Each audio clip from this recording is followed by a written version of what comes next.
Le droit commercial.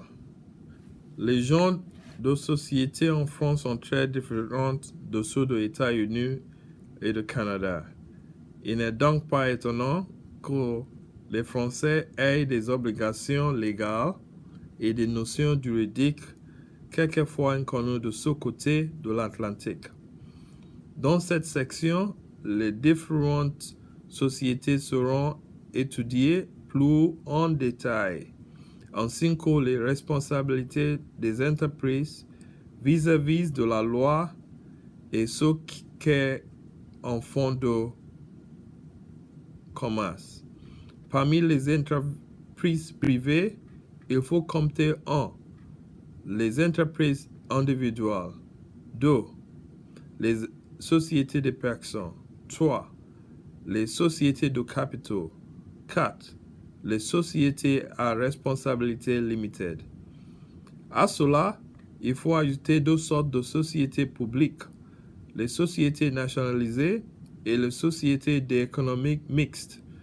Les sociétés nationalisées étaient autrefois des sociétés anonymes privées, comme la Régie Renault. Aujourd'hui, l'État est leur seul propriétaire. Les sociétés d'économie mixte sont des sociétés anonymes dans lesquelles l'État participe largement, comme dans la Société nationale des chemins de fer et Air France, mais l'État n'est pas le seul propriétaire. Il n'est pas rare que des entreprises travaillent ensemble dans un groupement d'intérêt économique, GIE. Des entreprises commerciales ou civiles peuvent grouper leurs ressources, services de vente, d'exploitation ou d'importation ou autres pour améliorer leurs activités déjà existantes. Dans des sociétés en participation, 2 entreprises ou plus décident de s'unir pour une certaine période en vue d'accomplir un certain but.